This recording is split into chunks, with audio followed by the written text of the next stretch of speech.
Good evening, everybody. This is Brother Ed coming to you once again with American Stealth and the news you can use, if you choose to use it properly.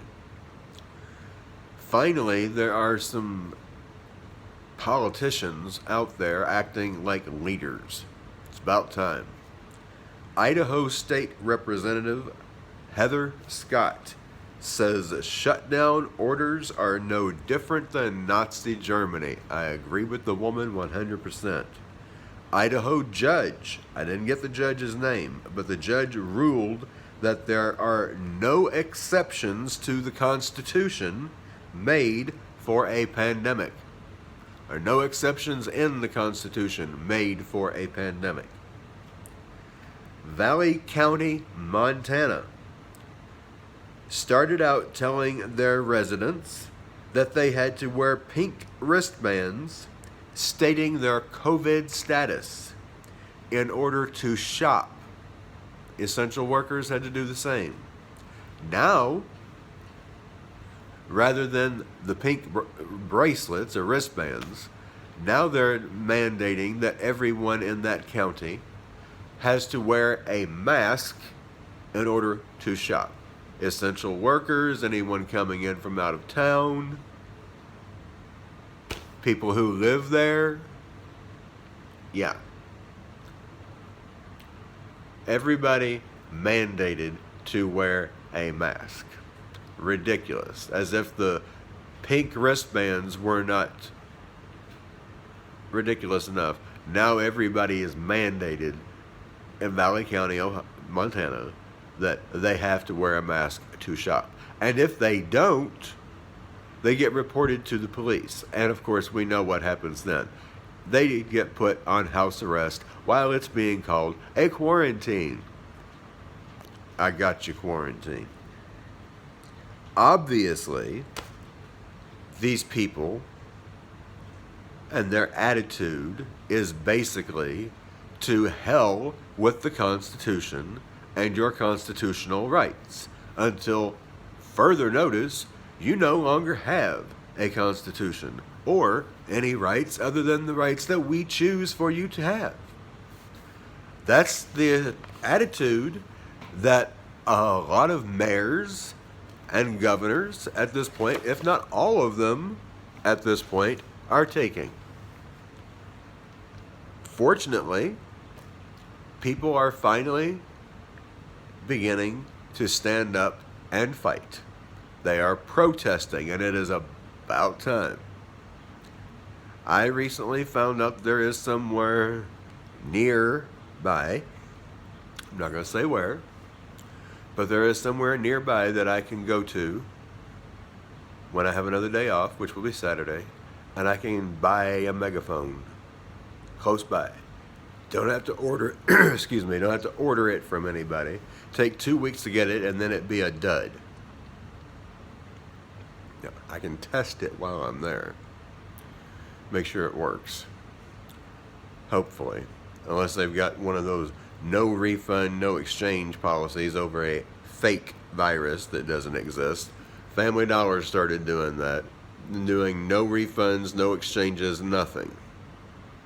And blaming it on COVID. Yeah, they did that out of convenience because it's keeping a lot more money in their bank account. Don't let any of these places fool you. It's not because of this fake disease that they know is fake. I'm telling you, they know. I've even seen some things that might be evidence that they know. At any rate, we all need to be part of the protest. Because I got news for you. If this is already happening in Montana, it's just a matter of time before it comes your way. And if it gets anywhere near you, it will be your way. You'll start having to have some sort of identification stating your COVID status. Well, mine's negative, and it's going to always be negative because it doesn't exist. has a fatality rate, and I know that I'm right on this because I looked it up. I told you guys, I found it on the CDC website. Two separate strains of the seasonal flu floating around the country since last October. Since at least last October. Might have been even farther back than that. So this is obviously nothing more than a strain of seasonal flu. That's why the case fatality rate is no higher than 0.01%. And you can find the proof of that online. It's no higher than it is for seasonal flu. So, what is it if its fatality rate is no higher than it would be for seasonal flu? Then what is it? It's seasonal flu, and they're calling it something else and trying to make it look like it's oh so deadly when it's no more deadly than the flu because it is the flu. That's all it is. And as far as the numbers are concerned, I'm telling you, they're fudging the numbers really bad, trying to make this look a whole lot worse than it really is. We already know that. We got to get the word out. I'm very pleased to inform everybody that I got the chance to talk to another young person today. I love young people. They're so vibrant and full of energy and life and fight. Spunk. I like that. They're just like me.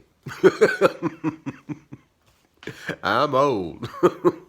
At any rate, she was very interested in everything that I had to say. I sent her a couple of videos, one of mine and one Jennifer LaFontaine. The one where the White House got caught on hot mics thinking that they were off. Yeah. She was very interested in that. And being as young as she is, I'm sure it's going to either go on Instagram, Facebook, Twitter, maybe even all of them. God knows how many people following that young lady. Yeah. Got to love it. At any rate, keep me in prayer, because I have not given up on that megaphone. Trust me. Till next time, be at peace, be in prayer, be prepared, and don't stop praying. I would suggest morning, noon, and evening, maybe even before you go to bed at night. Daniel prayed 3 times a day. I don't see any reason why we shouldn't.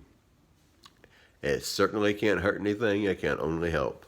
Till next time, Brother Ed, signing out.